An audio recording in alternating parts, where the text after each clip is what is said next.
Bangladesh premier league বিপিএলে প্রথমবারের মতো দল নিয়েছেন নায়ক শাকিব খান। তবে কিং খান খ্যাত এই অভিনেতার অভিজ্ঞতা খুব একটা সুখকর নয়। তার দল ঢাকা ক্যাপিটালস এবারের আসরে 6 ম্যাচ খেলে একটিতেও জয় পায়নি। তবে আজ নিজেদের সপ্তম ম্যাচে এসে জয়ের আশা করতেই পারে। দিনের দ্বিতীয় ম্যাচে দুর্বার রাজশাহীর বিপক্ষে আগে ব্যাট করতে নেমে ঢাকা 1 উইকেট হারিয়ে গড়েছে 154 রানের সংগ্রহ। বিপিএলে সর্বোচ্চ দলীয় রানের সংগ্রহ এটি।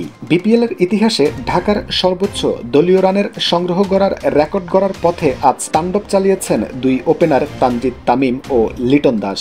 আসন্ন চ্যাম্পিয়ন্স ট্রফির জন্য ঘোষিত বাংলাদেশের দলে জায়গা পাননি লিটন। সাদা বলের ক্রিকেটে তার পারফর্ম ভালো নয় বলেই দল থেকে বাদ দেওয়া হয়েছে। এদিকে দল থেকে বাদ পড়ার খুবই যেন আজ রাজশাহীর বোলারদের উপর ঝেড়েছেন লিটন। তিনি আজ ওপেনিংয়ে নেমে খেলেছেন 55 বলে 125 রানের অপরাজিত ইনিংস, 227.27 স্ট্রাইক রেটে 10-4 আর 9-6 মারকুটে এই ইনিংস খেলেন তিনি। এদিকে লিটনের মতোই আজ আগ্রাসী খেলেছেন ঢাকার আরেক ওপেনার তানজিদ তামিম। তিনিও করেছেন সেঞ্চুরি। 64 বলে 108 রান করে তামিম আউট হন শেষ ওভারে। এদিকে তামিম লিটনের জুটিও আজ গড়েছেন দারুণ এক রেকর্ড। উদ্বোধনী জুটিতে এই দুজন মিলে আজ করেছেন 141 রান। বিপিএলে উদ্বোধনী জুটিতে সবথেকে বেশি রান করার রেকর্ড এটি। এমনকি বিপিএলে যে কোনো উইকেটে সর্বোচ্চ রানের জুটির রেকর্ড এটিও।